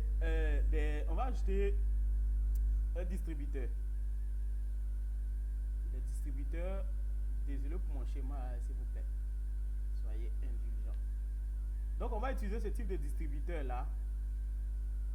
Ce type de distributeur. Ok, ce type de distributeur là. C'est un distributeur, on va utiliser un distributeur 3.2. Un distributeur 3.2. On va faire une commande électropneumatique. On va ajouter un peu d'électricité dedans. Donc on va mettre des bobines. On va mettre des bobines dedans. Donc voici notre distributeur 3.2 qu'on va aller simuler tout à l'heure. Donc si le schéma est bizarre, ne vous en faites pas. Quand on va aller en simulation, vous allez voir comment le schéma va se présenter en simulation. Et on va faire notre câblage comme ça. Notre câblage va se faire comme ça. Donc là, c'est des vérins qu'on a là. Et c'est notre système va être un système, c'est du ressort émet derrière ici. Et comme j'ai dit, il faut ajouter un peu d'électricité dedans. Donc on va ajouter un système électro-pneumatique. Également, on vous apprend dans notre formation comment lire les systèmes pneumatiques. Voilà, parce qu'il y a tellement de schémas et tellement de dessins et d'indices en pneumatique qu'il faut vraiment maîtriser ça. Donc on va ajouter notre système électro-pneumatique qui est là. Et on aura à faire un schéma de 24 volts bien sûr. Notre électropneumatique qu'on va utiliser ici, la bobine va s'exciter avec du 24 volts, d'accord? Donc on va ajouter de l'électricité tout à l'heure et on fait le schéma avant d'aller ajouter. Donc ici on va ajouter peut-être un bouton qu'on va manipuler, un bouton marche. Et on va ajouter, on a besoin d'un contact, notre contacteur K1. On a a besoin d'un contact A1 et A2. D'accord? On aura besoin de lui, il serait nécessaire pour pouvoir exciter notre bobine. Donc on aura également ça là. Ça c'est notre contact K1. Désolé pour ce schéma encore une fois. Donc ici on a notre 0 volt. On a notre 0 volt qui va être comme ça. Et on a utilisé notre contact K1. Donc on est obligé d'utiliser son K1 ici également. On va l'utiliser là. Là quand ici est excité, il va fermer son contact qui est là. Et quand son contact est là va être fermé, on aura notre électrovanne. Notre électrovanne, c'est comme ça, les électrovannes sont représentés. On a notre électrovanne qui va être simulée. Comme ça. Permettez-moi de faire un peu de trucs. Et comme ça. Ok. Ce qu'on va le réaliser tout à l'heure sur notre logiciel FluidSim. Voici comment ça va se passer. Quand on aura présence c'est des vérins, supposons une porte ou bien des arrêts. Quand celui-là n'est pas actionné, on aura de l'air qui va déjà faire sortir celui-là et celui-là va être déjà entré. Quand on va actionner notre bouton qui est ici, on aura un bouton ici, notre bouton S. On aura un bouton ici qu'on doit appuyer. Quand on va actionner, on va exciter la bobine qui est là, qui va fermer son contact qui est là et qui va exciter cette bobine-là. Notre bobine qui est là, c'est l'électrovanne qui est montée ici. Donc c'est la manipulation de notre distributeur qui est là va être fait avec l'électrovanne qui est là. Donc voici le schéma qu'on garde en tête et on retourne sur notre logiciel. Je vais effacer ça. Donc on garde notre schéma en tête. On a décidé d'utiliser deux vérins simple effet. Après les vérins simple effet, on a essayé également d'utiliser des distributeurs. Un distributeur 5.2. Le voici ici. Ok. Voilà, c'est ça. Un distributeur 5.2. Je vais décaler un peu parce qu'il doit faire un schéma électrique. Ok. Un distributeur 5.2. Un distributeur 5.2. Ok, c'est ce qu'on a décidé de choisir. Et là, on va mettre notre compresseur. Si vous voulez, on fait tout un système. Hein. On va mettre notre FRL, notre service qui va traiter notre air pour pouvoir envoyer à notre FRL parce qu'il faut traiter l'air pour ne pas endommager notre système de choses de distributeur parce que l'air, il y a tellement de poussière dedans, il y a de l'eau à l'intérieur de l'air comprimé. Donc on met notre système FRL qui va se charger vraiment d'éliminer au maximum les impuretés qui se trouvent dans l'électricité. Donc on va ajouter notre système ici en simulation et on va mettre notre compresseur. Notre compresseur il est là. Donc comme je disais, il y a quelqu'un qui essaie de rentrer encore. Ça fatigue ça. On demande de venir un peu tôt, venez. Donc je disais, donc voilà, on a ce système là qui est là. On a notre vérin qui est là, on a nos deux vérins simple effet. On a notre distributeur 5.2 qui est là et on a notre FRL plus notre compresseur. Mais dans notre schéma, on a dit tout à l'heure qu'on a besoin de l'électricité. On va faire fonctionner ça. Donc on va faire ce schéma électrique, ce mini schéma électrique très rapidement. Dans même FluidSim, on a des parties où on peut mettre de l'électricité du 0 et 24 volts que vous pouvez voir là. Donc on glisse nos 24 volts là, notre 0 volts juste en bas ici. On va mettre ça là. Et on a besoin de notre bouton, on a besoin d'un bouton poussoir. On cherche encore dans notre, voilà, le voici ici. On prend ce bouton là, on va mettre là. D'accord? Et on a dit aussi qu'on aura besoin d'un relais, d'un contact. K1, A1 et A1. Non, A1 et A2. C'est très très important. Et on a demandé à voir ça. On a dit aussi que notre bobine qui se retrouve ici, notre bobine qui est montée sur notre distributeur, on doit également l'exciter. Donc on le prend également, on le glisse là. Ok, on prend tous les éléments et on met. Et on aura besoin également aussi de pouvoir fermer notre contact. Quand il va être excité, A1 et A2 va être excité, il faut que ça puisse fermer son contact. Donc on va mettre un contact qu'on doit fermer là. Et on passe à notre câblage. Dans notre câblage, avec ça, ça ne serait pas notre câblage physiquement où on a besoin de tournevis. On va juste relier des bonnes. Donc on va prendre notre 24 volts, on va le mettre ici. On va prendre encore celui-là pour le mettre là, pour pouvoir exciter notre bobine. Et on va à notre 0 volts. On a besoin également de connecter notre K1 qui est là. On va le mettre là. Ok. Et il va exciter, c'est lui quand il va être fermé, il va exciter la bobine qui se trouve sur notre distributeur. Quand lui va être excité, qui va se retrouver là, et on va au 0 volt. Je vais descendre un peu pour que, voilà. Ok, mais là je suis pas. On descend un peu. Ok, une minute. Je vais supprimer ça pour le faire bien comme ça. Ok, comme ça. Et puis celui-là va être comme ça.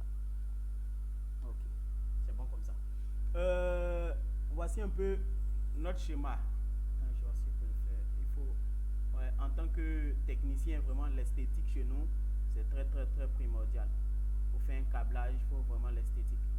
Donc, ouais, c'est même si c'est en simulation, on doit faire un peu semblant de réussir au moins ce côté esthétique là. Ok, donc voici un peu ce qu'on va représenter tout à l'heure. Donc, on a fait un peu notre circuit, et ça c'est dans la moelle, peut-être dans la moelle électrique, et qu'on doit manipuler ça. Donc, on va connecter nos vérins. Ok, on connecte nos vérins. Les vérins sont connectés. Ce système-là, on va le connecter à l'entrée ici, 1, et on va connecter également notre compresseur à notre bloc FRL. Notre compresseur. Dans le bloc FRL, vous voyez tout. On a notre manomètre qui est là, qui va lire la pression. On a notre détendeur, si vous voulez, celui qui va permettre de pouvoir réguler l'air. Si on veut augmenter la quantité d'air ou diminuer la quantité d'air, c'est lui qui est là. Et on a notre système de lubrification. Comme le FRL lui-même, il s'appelle. F signifie filtrer le R, réguler le L pour lubrifier. Donc, on a tout ce système-là qui est représenté ici, qu'on peut voir là. Et on a nos vérins qui sont là également. Après avoir fini de faire notre schéma électrique pour représenter tout ça, il faut faire ce qu'on appelle l'adressage. C'est très important. Sinon, si on ne fait pas l'adressage, on ne pourra pas combiner l'électricité avec notre pneumatique. On ne pourra pas.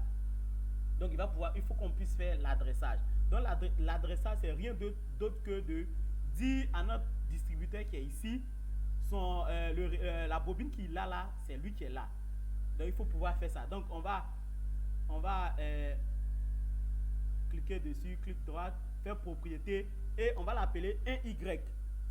D'accord? Si lui on l'a appelé 1Y, on l'a adressé 1Y, la bobine qui est là également, on doit également l'adresser aussi 1Y pour qu'il puisse reconnaître la bobine qui est ici. Si tu mets ici 1Y et que ici tu viens mettre un Z ou bien un U, il ne va pas prendre en compte. Ou bien tu ne mets rien, il ne va pas prendre en compte. Les mêmes indices que tu mets ici, il faut mettre les mêmes indices ici pour qu'il puisse prendre en compte. Ça, c'est très important. Maintenant, notre contacteur qui est là, on va l'appeler par exemple K1. On va l'appeler K1, on appuie OK. Mais il faut que ici aussi, son contact qui doit se fermer ici, il faut l'appeler aussi K1. Sinon, lui, il ne va pas reconnaître. Si tu l'appuies K1, tu vas voir qu'automatiquement, il amène notre contact, normalement ouvert, normalement fermé, juste en bas ici que vous pouvez voir. Ça, c'est le logiciel qui nous donne ça directement. Donc, après, si vous voulez, vous pouvez mettre des noms, des numéros dessus, ça se fait. Le type de vérin, ça se fait également. Donc, on passe maintenant à la simulation. À la simulation, on n'a plus que le play qui est là. On fait stop. Regardez actuellement. Notre système est là, tous les vérins sont rentrés. On n'a pas encore mis de l'air comprimé. Donc, tous nos vérins sont à l'état repos. Maintenant, quand on va mettre l'air comprimé, ce qu'on va mettre chez nous ici, c'est d'appuyer notre play. Donc, on appuie le play. Vous voyez, automatiquement, ce vérin, il est sorti. Il est sorti parce que quand on voit notre circuit, l'air comprimé se retrouve là, même sans manipuler, il doit faire sortir l'élément qui est là. Suleiman, s'il te plaît, ton micro, s'il te plaît. Monsieur Suleiman Doumbia. Ouais, merci beaucoup, merci. Donc, où vous voyez que le bleu, il est foncé, c'est le passage de l'air, c'est-à-dire où l'air doit passer, quand on met nos compressions en marche, on ne voit pas vraiment l'air, mais en simulation, où c'est foncé, c'est la quantité de l'air. Et où il n'y a rien, c'est-à-dire actuellement, on n'a pas d'air là-bas. Effectivement, on n'a pas d'air parce qu'on doit exciter la bobine qui est là pour qu'on puisse avoir l'air qui est là. Donc, pour exciter cette bobine-là, il suffit simplement de fermer son contact. On a déjà fait les adressages, on a déjà dit la bobine qui est là, elle doit réagir avec celle qui est là. Donc, on a dit au départ que si celui-là est excité, il va fermer son contact qui est là. Si son contact qui est là, il est excité, automatiquement, il excite sa bobine qui est là et on commande ça. Et quand on va commander, regardez ce qui se passe. La chambre les chambres se sont déplacées. Les chambres qui se trouvent dans le distributeur se sont déplacées. Vous avez vu la remarque? Le vérin a bougé. Donc voici où l'air se retrouve maintenant. Donc automatiquement, on fait sortir ce vérin et celui-là revient à l'état repos. Donc notre schéma qu'on vient de faire là, c'est qu'on vient de représenter, si vous voulez, au bureau d'études. On a simulé, on a eu un client qui nous a proposé un truc comme ça et on a simulé sur le tableau entre nous rapidement. On vient, effectivement, regarder avec le logiciel pour voir la faisabilité. C'est-à-dire le client nous a donné son cahier des charges, on a tout fait vraiment.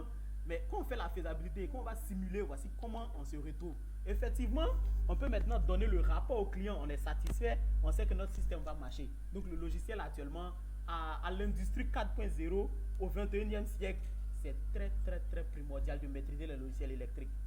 Bon, je parle des logiciels électriques parce que je suis électricien de base. Moi, je connais que les logiciels électriques. Sinon, en dehors des autres logiciels, je sais que les gens de BTP, ils ont leur logiciel à part. Mais électriquement, c'est très nécessaire pour être efficace et efficience dans nos interventions. On peut également utiliser des capteurs. On peut faire un système automatisé. On a des graph-sets. Pour ceux qui maîtrisent les graph-sets, on a des graph-sets qu'on peut simuler. Ça, prochainement, on va faire des TP de graph-sets. Vous allez voir, tout va fonctionner de façon automatisée. On n'a pas besoin de la présence de l'homme. On peut mettre des graph-sets simulés. Si le client décide qu'on met un système automatisé, on peut également simuler notre système qui est là. Et ce qui est intéressant aussi, si vous voulez, on va ajouter des manos. On va ajouter un manomètre. On va ajouter notre mano pour voir la quantité d'air. La quantité d'air qui doit faire pousser ce vérin qui est là. On va ajouter notre mano et vous allez voir. Quand il sort, on a 6 bars. Ça, c'est dans la configuration du logiciel. Elle a décidé de passer en bas. Donc, on a 6 bars. C'est-à-dire c'est 6 bars qui fait sortir. L'air comprimé qu'on a est à 6 bars. D'accord? Et ici, vous pouvez voir, on a 6 bars. On peut aller de 0 à 20 bars. Ça, comme je disais depuis le début, c'est le FRL, la régulation de notre FRL, qui va nous permettre de manipuler. Donc, quand on clique dessus, il nous donne l'intervalle de 0 à 20 bars. Donc, si je veux, je lui dis, OK, pour mon système là, il a mis 0, donc il est revenu parce qu'il n'y a pas de jeu. Il lui dit, par exemple, allons à 15 bars. Vous voyez? C'est-à-dire, il a régulé jusqu'à 15 bars pour faire sortir notre système. 15 bars, c'est tellement dangereux que je vous conseille vraiment d'utiliser le minimum. C'est vrai, on a un logiciel, mais essayons de voir un peu le cas pratique. Donc, on ferme, celui-là, il revient et on a ce logiciel qui est là. Ce qui est intéressant encore, avec double clic sur l'image, on peut mettre tellement de paramètres qu'on souhaite. Ça, c'est les paramètres si on souhaite. Le jour où on va faire un TD ensemble, on va faire le système automatisé. Vous allez voir que tous ces paramètres-là sont nécessaires dans le système automatisé. Maintenant, si vous voulez des informations sur le vérin qu'on a, on a tout. On a ce catalogue-là qui est là. Le type de vérin qu'on est en train de simuler, on vous montre physiquement à quoi ça ressemble. C'est-à-dire, même si tu n'es pas acheteur de pièces et que tu commandes une pièce et que ça arrive à ton magasin, tu dois au moins, tu sais physiquement à quoi ça ressemble.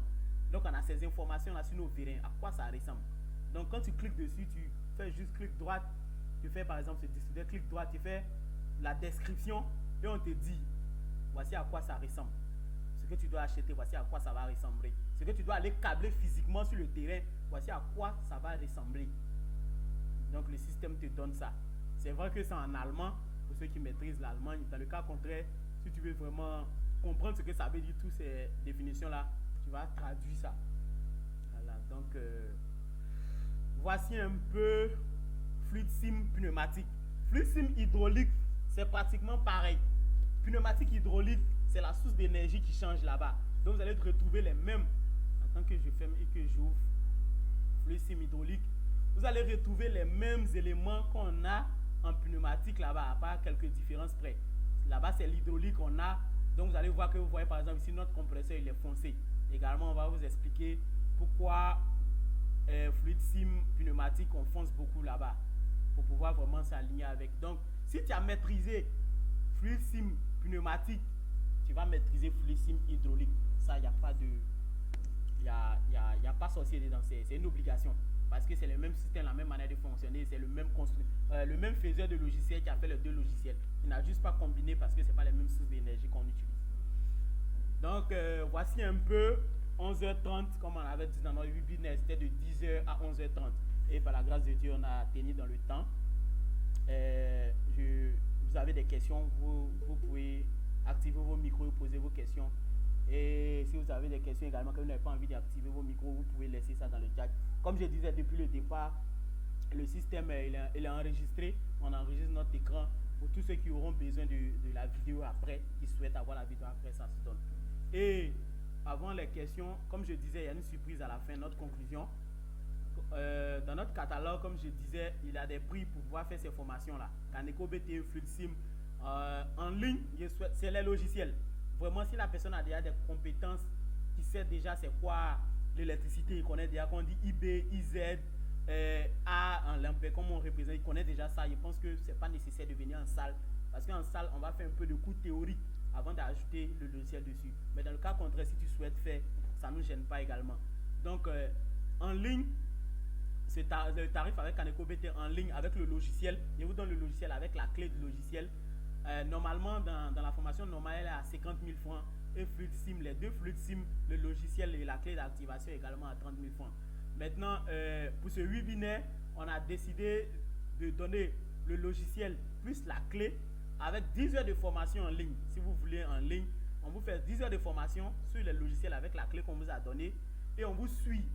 On reste en contact si vous voulez un contact à vie, on reste en contact à vie, quel que soit le type de projet que vous avez, vous nous interpellez, on vous répond et on travaille ensemble. Si vous avez des difficultés également à résoudre un problème avec Kaneko, vous posez les questions, on vous montre comment ça se passe. Et on a décidé de faire ces deux logiciels-là à 40 000 francs CFA. Les deux logiciels FluidSim et Kaneko BT à 40 000 francs CFA. La clé d'activation, effectivement. C'est pour vous donner le logiciel et la clé d'activation. Vous avez le logiciel à vie avec la clé d'activation. Et à la fin également, si on finit de vous donner tout ça, on fera encore une formation de 10 heures parce que cette formation c'était juste une présentation. Donc on va aller encore en profondeur. Vous montrer ces deux logiciels en profondeur à 40 000 francs, soit 60 € pour ceux qui ne sont pas en Afrique de l'Ouest. Donc c'est un peu ce que je voulais ajouter. Donc si vous avez des questions, je suis là. J'ai fini ma présentation, donc j'attends les questions.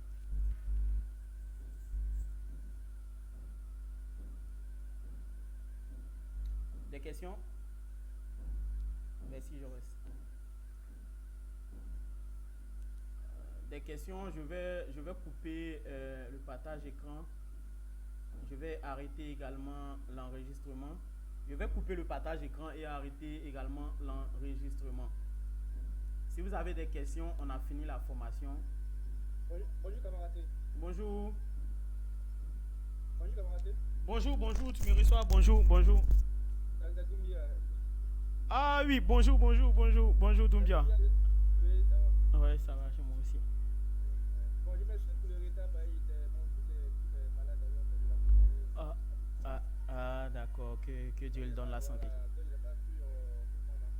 Et effectivement, comme je disais, on a sauvegardé.